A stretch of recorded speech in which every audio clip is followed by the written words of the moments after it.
नमस्कार दोस्तों, happy study zone में आपका स्वागत है। और आज हम देखने वाले हैं 20 क्वेश्चन रीजनिंग का। तो काफ़ी ज़बरदस्त और शानदार सेशन रहने वाला है, क्योंकि 60 मार्क्स के लिए हम देखने वाले हैं। तो अगर आपका लक्ष्य है 60 में 60 रीजनिंग में लाना, तो आपके लिए ये महत्वपूर्ण और शानदार सेशन रहने वाला है। तो चलिए आज का सेशन स्टार्ट करते हैं क्वेश्चन नंबर फर्स्ट के साथ। नीचे दी गई श्रृंखला में प्रश्न चिन्ह के स्थान पर कौन सी संख्या आएगी।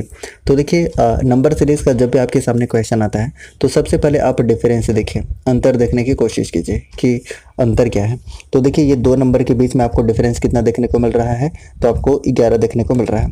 फिर ये दोनों के बीच में 12 का डिफरेंस, फिर देखिए 13 का डिफरेंस, फिर कितना का है 14 का डिफरेंस। तो आगे कितना का डिफरेंस होगा 15 का डिफरेंस। तो यूनिट डिजिट से अगर आप देखना चाहें तो 8 5 13, 13 3, ऑप्शन नंबर 1 दिख रहा है, ऑप्शन नंबर डी। ठीक है, ये देखिए 13 का 3, एक ही ऑप्शन में लास्ट में 3 दिख रहा है यूनिट डिजिट में, तो ऑप्शन नंबर डी इस प्रश्न का उत्तर होगा। ऐसे अप्रोच रखेंगे तो मेरे ख्याल से काफ़ी जल्दी आप सॉल्व कर पाएंगे। किसी कूट भाषा में इतना को ये लिखा जाता है, तो उसी कूट भाषा में सिस्टम को क्या लिखा जाएगा ये आपको बताना है।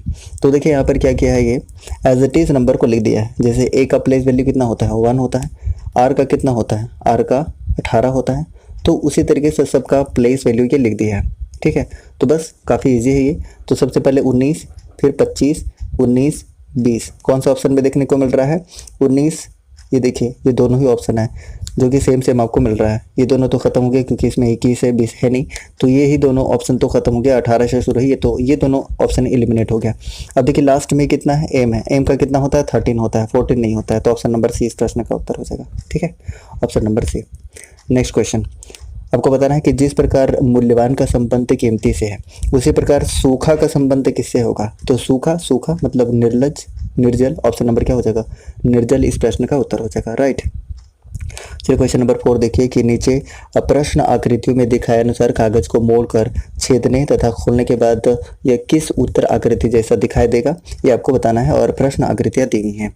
अब देखिए, आप जब खोलेंगे आप इसको, आप देखिए यहाँ पर खोलेंगे तो यहाँ पर भी आपको 4 दिखाई देगा। राइट। जब इसको फिर से खोलेंगे तो यहाँ भी 4 दिखाई देगा और यहाँ भी 4 दिखाई देगा। कौन सा ऑप्शन में है, ऑप्शन नंबर बी में है। तो ऑप्शन नंबर बी इस प्रश्न का उत्तर हो जाएगा। राइट। चलिए 5 नंबर क्वेश्चन अब देखिएगा जरा कि ये आपको नंबर दिया हुआ है और प्रत्येक विषम संख्या में एक एक कमी करने पर, जो विषम है एक एक कमी किया जा रहा है और जो सम है उसमें एक बढ़ाया जा रहा है। तो नई संख्याओं का योग क्या होगा। काफ़ी इजी है, आप इसको बहुत ही आसानी से बना सकते हैं। तो जो विषम है उसमें क्या करना है, एक ही कमी करना है। विषम कौन कौन सा है, तो 5 और 3 है। तो 5 और 3 में कमी करिए तो कितना हो जाएगा 4 और 2 हो जाएगा। राइट। और जो सम है उसमें क्या करना है, एक बढ़ाना है। तो सम में एक एक बढ़ाते चाहिए, तो सम यानी कि 4 और 1 5 हो जाएगा। राइट। उसके बाद फिर से सम आपके पास क्या है, आपके पास देखने को मिलेगा 6, 6 में फिर से एक बढ़ाएगा तो 7 हो जाएगा। और यहाँ पे 8 है तो 1 9 हो जाएगा। और सभी को अब जोड़ दीजिए तो कितना हो जाएगा 4 और 2 6 5 11, 11 और 7 18, 18 और 9 27। 27 को ऑप्शन में दिखाई दे रहा है आपको, बिल्कुल भी दिखाई नहीं दे रहा है। तो आप कह सकते हैं कि इसका आंसर क्या हो जाएगा, ऑप्शन नंबर डी हो जाएगा, इनमें से कोई नहीं। तो ऑप्शन नंबर डी इस प्रश्न का सही उत्तर होगा। नेक्स्ट क्वेश्चन है, इसका आंसर करेगा कि उस विकल्प का चयन कीजिए जो तीसरी संख्या उसी प्रकार संबंधित है जिस प्रकार पहली संख्या दूसरी संख्या से संबंधित है। हालांकि आपको इतना पढ़ने की आवश्यकता नहीं है, लेकिन फिर भी एक बार आप पढ़ लीजिएगा। 7 का क्यूब कीजिए और 1 जोड़ दीजिए। ठीक है, और इसमें क्या करना है 11 का क्या करना है क्यूब करना है और 1 जोड़ देना है, यानी कि 13 31 में 1 जोड़ेंगे तो 32। ऑप्शन नंबर बी प्रश्न का उत्तर हो जाएगा। क्लियर, इजी है। अगला क्वेश्चन आपके सामने, हाँ ये क्वेश्चन आपको आराम से करना होगा। 7 नंबर क्वेश्चन बड़े ही आपको आराम से करना होगा। क्लियर। तो देखिए यहाँ पर आपके सामने क्वेश्चन क्या है कि एक परिवार में 6 सदस्य हैं, P Q R S T U, और पी और क्यू क्या है, एक विवाहित जोड़ा है। अब देखिए यहीं से आपको बनाना शुरू कर दीजिए कि पी और क्यू जो है, पी और क्यू क्या है, एक विवाहित जोड़ा है। पी पुरुष है, पी पुरुष है, पी क्या है पुरुष है, तो क्यू ऑटोमेटिक क्या हो जाएगा महिला हो जाएगी। राइट। एस आर का एकमात्र पुत्र है। अब देखिए एस जो है आर का क्या है, आर का एकमात्र पुत्र है। जो किसके लिए आता है, जो आता है जस्ट पहले के लिए, जो जस्ट पहले के लिए आता है, जो पी का भाई है। मतलब ये आर के बारे में बात कर रहा है। आर जो है वो किसका भाई है, तो पी का भाई है। और अभी हम लोगों ने देखा था ना कि पी और क्यू क्या है, एक विवाहित जोड़ा है। और पी यहाँ पर क्या बता दिया था, मेल बता दिया था। तो क्यू क्या हो जाएगा, एक फीमेल हो जाएगा, नहीं हो जाएगा, बिल्कुल हो जाएगा। राइट, इतना समझ गया। उसके बाद नेक्स्ट आपके सामने क्या कह रहा है कि टी एस की बहन है। टी जो है वो एस की बहन है। ये लीजिए एज की बन हमने बना दिया टी को। क्लियर। और यू देखिए यहाँ पर ये कह रहा है कि क्यू जो है वो यू की पुत्रवधू है। ठीक है, क्यू जो है यू की पुत्रवधू है। मतलब पुत्रवधू बनाने के लिए आप क्या करेंगे कि ये जो है इसका कोई ससुर होना चाहिए, और ससुर कौन होगा, इसके पति का, इसके पति का जो पिताजी होंगे वो ससुर होंगे। मतलब यहाँ पर ये बात कर रहा है यू के बारे में, राइट।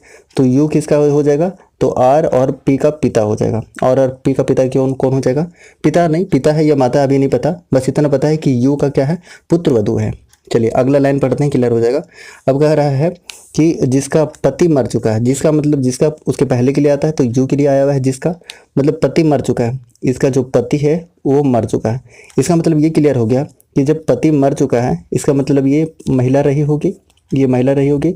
तो यहाँ से ये क्लियर हो गया कि यू जो है वो महिला है और इसका पति तो चूंकि मर चुका है। क्लियर। तो यहाँ पर पूछा है आपसे कि परिवार में पुरुषों की संख्या कितनी है, तो पुरुषों की संख्या कितनी है आप बताइए, खुद बता सकते हैं आप। तो आप देखिए कि एक ए पुरुष आपको आर देखने को मिल गया, पी देखने को मिल गया और एच देखने को मिल गया, 3 पुरुष आपको देखने को मिल रहे हैं और यही इस प्रश्न का उत्तर भी है, राइट। तो इसका आंसर क्या हो जाएगा बताइए, इस प्रश्न का उत्तर हो जाएगा 3। तो जितने भी आप 3 आंसर कर रहे हैं, ऑप्शन नंबर बी आंसर कर रहे हैं, 20 प्रश्न का उत्तर होगा। बस आराम से बनाइएगा, बिल्कुल बन जाएगा। नेक्स्ट क्वेश्चन आपके सामने है, इजी क्वेश्चन है। बताइएगा कि यदि नीचे दी गई आकृति में दाईं ओर ये दाईं ओर दर्पण रखा जाए तो बनने वाली सही दर्पण प्रतिबिंब का चयन कीजिए। अब देखिए ये वाला जो ऐसे है ये ऐसे हो जाएगा, कौन सा ऑप्शन में दिख रहा है, तो ये वाला में भी दिख रहा है, ये वाला में भी दिख रहा है, राइट। तो ये ऑप्शन दोनों तो ख़त्म हो गया, राइट। अब उसके बाद देखिएगा कि आपको और क्या देखना है, और आपको क्या देखना है, आपको ये देखना है कि ये वाला जो है वो आपको अपोजिट साइड देखने को मिलेगा, लेकिन इसमें क्या है ना कि ये उलट गया है, यानी कि ऐसे होना चाहिए था ना, लेकिन आपके सामने ऐसे है। तो ये वाला भी ऑप्शन एलिमिनेट हो गया। ऑप्शन क्या बच गया, ऑप्शन डी, और ऑप्शन नंबर डी इस प्रश्न का उत्तर हो जाएगा। ठीक है। नेक्स्ट है 9 नंबर क्वेश्चन, ये भी इजी है। देखिए इसमें डायरेक्ट इतना क्वेश्चन पढ़ने की आवश्यकता है नहीं, बस डायरेक्ट कथन को देखते हैं। सभी पोस्ट कार्ड लिफाफे हैं, सभी पोस्ट कार्ड क्या हैं, लिफाफे हैं। ठीक है भाई, कोई भी लिफाफा कागज़ नहीं है, कोई भी लिफाफा कागज़ नहीं है, मना किया हुआ है, राइट। ओके, नेक्स्ट अब देखते हैं निष्कर्ष क्या कह रहा है कि कुछ लिफाफे पोस्ट कार्ड है, कुछ लिफाफे पोस्ट कार्ड है। जी हाँ, बिल्कुल सही है। कोई भी कागज़ लिफाफा नहीं है। देखिए ये रहा लिफाफा, ये रहा कागज़, ये डायरेक्ट मना किया हुआ है, ये तो स्टेटमेंट में ही बोल दिया था, तो ये भी सही है। उसके बाद कोई भी पोस्ट कार्ड कागज़ नहीं है, तो डायरेक्ट ऊपर वाला से मना किया हुआ तो अंदर वाला भी तो मना ही हो जाएगा, तो ऑप्शन नंबर 3 भी सही है। तो सारे के सारे सही हैं। ऑप्शन सी 1 2 3 दोनों मतलब तीनों सही है, तो ऑप्शन नंबर सी इस प्रश्न का उत्तर हो जाएगा। क्लियर। कौन सा क्वेश्चन था, ये क्वेश्चन 9 था। अब क्वेश्चन नंबर 10 देखिएगा, क्वेश्चन नंबर 10।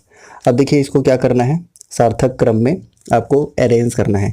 तो देखिए आप जानते हैं बिग ब्योर या बैजानी हपी नाला, बै जा नी हपी नाला ना ला, लास्ट में 2 देखने को मिल रहा है, लास्ट में 2 जो 3 से शुरू है, हालांकि तीनों 3 से शुरू है लेकिन लास्ट में 2 एक ही ऑप्शन में है, ऑप्शन नंबर डी। तो ऑप्शन नंबर डी इस प्रश्न का उत्तर हो जाएगा। वैसे अगर आप चेक करना चाहें तो एक बार चेक कर लीजिएगा, बै जा नी हपी नाला, अरेंज कर लीजिए, ऑप्शन डी आपको देखने को मिलेगा, ऑप्शन नंबर डी। ठीक है, ओके। अब 11 नंबर क्वेश्चन देखते हैं, ज़रा ध्यान से देखिएगा। देखिए इसमें क्या करना है, आपको आपस में बदलना है चिन्ह को। तो कौन कौन सा चिन्ह बदलने पर होगा, तो आप देखिएगा कि अगर हम प्लस और इंटू को आपस में ये करते हैं, इंटरचेंज करते हैं, तो क्या डिफरेंस आ सकता है। तो देखिए ये तो कितना बन जाएगा, ये तो 2 बन जाएगा, राइट।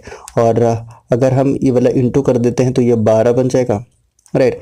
और यहाँ प्लस कर देते हैं, मतलब कुल मिला के आप देख लीजिए कि अगर यहाँ पर हम प्लस कर देते तो 12 और 6 18, तो ये माइनस में आ जा रहा है, ये नहीं हो सकता है। पहला जो हम ऑप्शन के थ्रू चेक कर रहे थे इसे तो नहीं हो रहा है।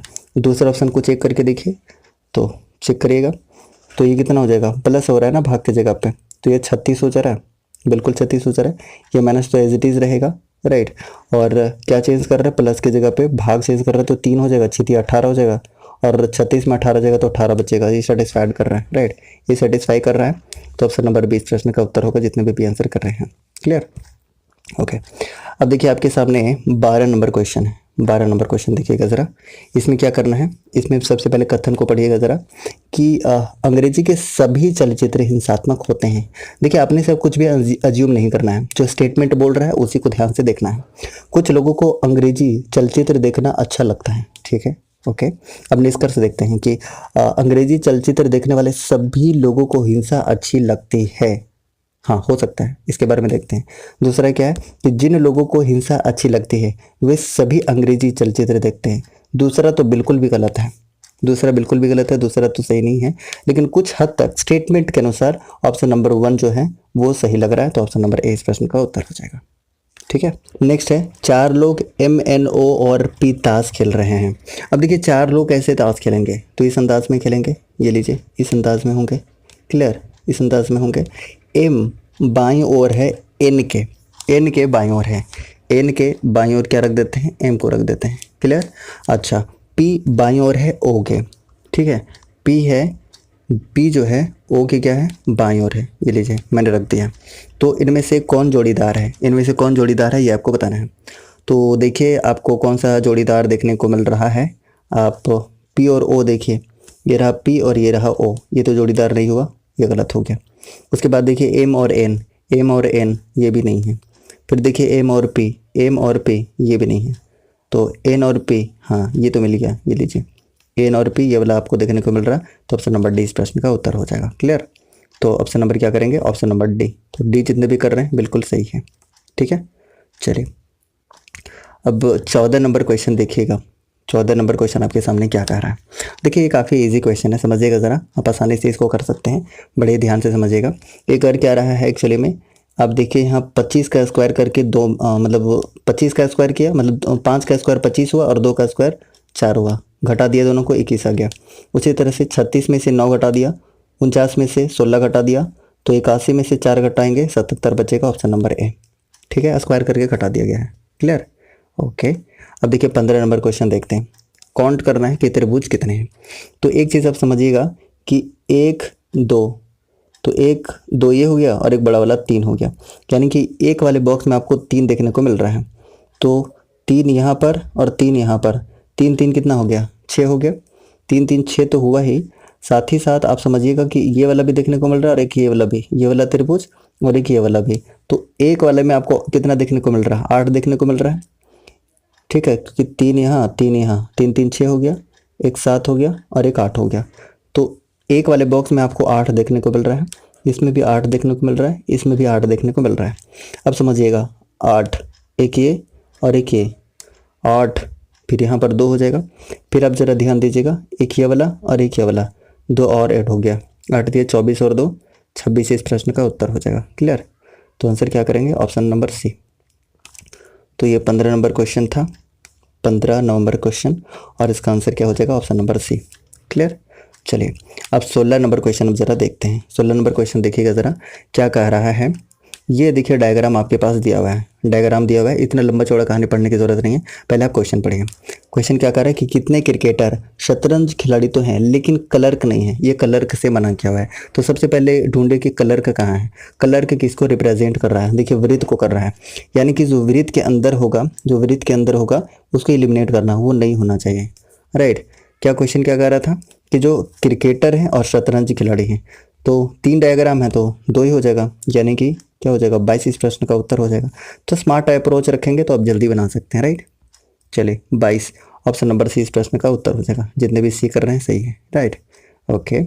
तो ये क्वेश्चन नंबर 16 था। अब 17 नंबर देखिएगा, 17 नंबर क्वेश्चन, ये आपका डायरेक्शन से है, राइट, दिशा से है। अब समझिएगा इसको आसानी से, क्या कह रहा है आपके सामने कि सागर पूर्व से पश्चिम की ओर, ये लीजिए ये पूर्व है, ये पश्चिम की ओर जा रहा है, ओके, जाइए, कितना जा रहा है, 8 किलोमीटर, ठीक है।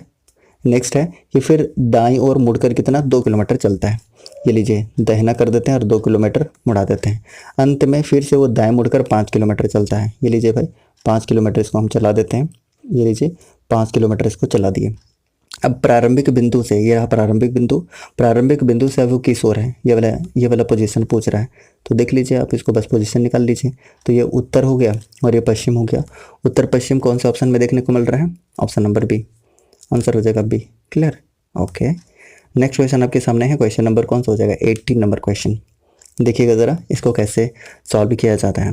देखिए आपका क्या एंड का विपरीत पूछ रहा है कि एंड का विपरीत क्या होगा। अब देखिए इसमें बहुत आसानी से क्या करिए कि कोई भी जो कॉमन आपको दिख रहा है उसको आप ले लीजिए। देखिए आप प्लस प्लस यहाँ ले सकते हैं, प्लस प्लस ले सकते हैं, या फिर परसेंटेज परसेंटेज को ले सकते हैं। तो किसी भी एक को आप ले लीजिए। तो हम यहाँ पर परसेंटेज को ले लेते हैं। अभी आपको समझ आएगा कि हम क्या कहना चाह रहे हैं। सबसे पहले आप परसेंटेज लीजिए, ठीक है। और परसेंटेज को क्या करिए कि क्लॉकवाइज आप इसको अरेंज कर लीजिए। तो ये वाला हो जाएगा, उसके बाद फिर हैच हो जाएगा, ठीक है। उसके बाद परसेंटेज के नीचे परसेंटेज लिखिए और फिर से क्लॉकवाइज चलिए। तो इसके नीचे क्या हो जाएगा बताइए, इसके नीचे प्लस हो जाएगा, फिर इसके नीचे क्या हो जाएगा, एंड हो जाएगा। और पूछा क्या है, किसके विपरीत, तो एंड के विपरीत क्या देखने को मिल रहा है, तो हैच देखने को मिल रहा है। मतलब नहीं है कि इसका क्या होगा, इसका क्या होगा, इससे आपको कोई परेशानी नहीं होनी चाहिए। बस आप ये समझिए कि एंड का जो आपको विपरीत मिल गया वो क्या मिल गया, हैज़ मिल गया। और हैच इस प्रश्न का उत्तर है ऑप्शन नंबर ए, ठीक है। ऑप्शन नंबर ए इस प्रश्न का उत्तर होगा। 18 नंबर हमने कर लिया था। अब 19 नंबर क्वेश्चन आपके सामने है। ये लीजिए 19 नंबर क्वेश्चन, ईजी है, इसको भी आप बना सकते हैं। कोशिश करें बनाने का। देखिए बहुत ही आसानी से आप इसको बना सकते हैं, आराम से कोशिश करें और इसको बनाने की कोशिश करेगा। 19 नंबर क्वेश्चन बताइएगा ज़रा। देखिए आप तो एक बात तो ये समझ लीजिए कि अगर आप 9 में से 7 को घटाते हैं तो 2 बचता है, और 2 का अगर क्यूब करते हैं तो 8 होता है। फिर से 5 में से 2 को घटाते हैं 3 बचता है, और 3 का क्यूब 27 होता है। 7 में से 3 को घटाते हैं तो 4 बचता है, और 4 का क्यूब 64 होता है। Option D clear, okay. चलिए नेक्स्ट है क्वेश्चन नंबर 20। और 20 नंबर क्वेश्चन थोड़ा सा देखिएगा, थोड़ा सा सोचना होगा इसमें, समझिएगा। देखिए आपके सामने सबसे पहले हम डायग्राम बनाते हैं। डायग्राम कैसे बनेगा, तो देखिए यहाँ पर प्लस दिया हुआ है। प्लस का मतलब क्या है कि ए बी का भाई है, यानी कि सिंपल सी बात ये आप समझ लीजिए कि यहाँ पर ये कह रहा है कि पी जो है वो एस का भाई है, यानी कि ये भाई हो गया, इसको प्लस कर देते हैं, ठीक है, ओके। उसके बाद देखिए इंटू है, और इंटू का मतलब क्या है, पुत्री है, यानी कि एस क्या है, एस जो है पुत्री है, किसका, यदि क्यू का, तो ऊपर में क्यू कर देंगे। क्लियर है, ओके। नेक्स्ट अब देखिए इंटू फिर से है, यानी कि फिर से ये पुत्री होगा, कौन, क्यू, किसका, आर का, आर का, तो ऊपर में आर कर देते हैं क्योंकि आर का पुत्री है। क्लियर। अब देखिए माइनस है, माइनस क्या दिया है, माइनस मतलब होता है पत्नी, ए बी की पत्नी है। तो टी क्या है, मतलब आर जो है वो क्या है, पत्नी है, किसका, टी का। तो पति पत्नी है तो टी ऑटोमेटिक क्या हो जाएगा, प्लस हो जाएगा। कितना समझ पाए, बिल्कुल समझ पाए होंगे। उसके बाद देखिए डिवाइड है, डिवाइड मतलब जो टी है वो वी का क्या है, पिता है, वी का पिता है, बिल्कुल देखने को मिल रहा है। फिर से क्या कर रहा है, फिर से डिवाइड है, मतलब वी भी पिता है, किसका, यू का। और आपसे क्या पूछा है कि टी का पी से किस प्रकार संबंधित है, यानी कि टी का रिलेशन पी से पूछ रहा है। तो टी क्या हो जाएगा, पी का। तो आप यहाँ पर देखिए कि ये वाला, अब देखिए इसकी माँ कौन है, यानी कि पी की माँ कौन है, तो पी की माँ आप बोलेंगे कि क्यू है। और क्यू का मतलब क्या बोल सकते हैं कि पी जो है, पी का माँ जो है वो क्यू है, और क्यू का माँ आर है, मतलब पी के लिए आर जो है वो नानी है, तो टी क्या हो जाएगा, नाना हो जाएगा, ठीक है। नाना हो जाएगा, नहीं हो जाएगा, बिल्कुल। आप अगर ध्यान से देखिएगा तो आपको निश्चित रूप से आपको ये समझ आ जाएगा। अगर आपको नहीं समझ में होगा तो दोबारा आप प्रीवियस करके देख लीजिएगा, आपको समझ आ जाएगा। ऑप्शन नंबर डी इस प्रश्न का उत्तर होगा। जितने भी डी आंसर कर रहे हैं डी इस प्रश्न का उत्तर है। अब देखा कि रीजनिंग का ये शानदार सेशन आपको कैसा लगा है।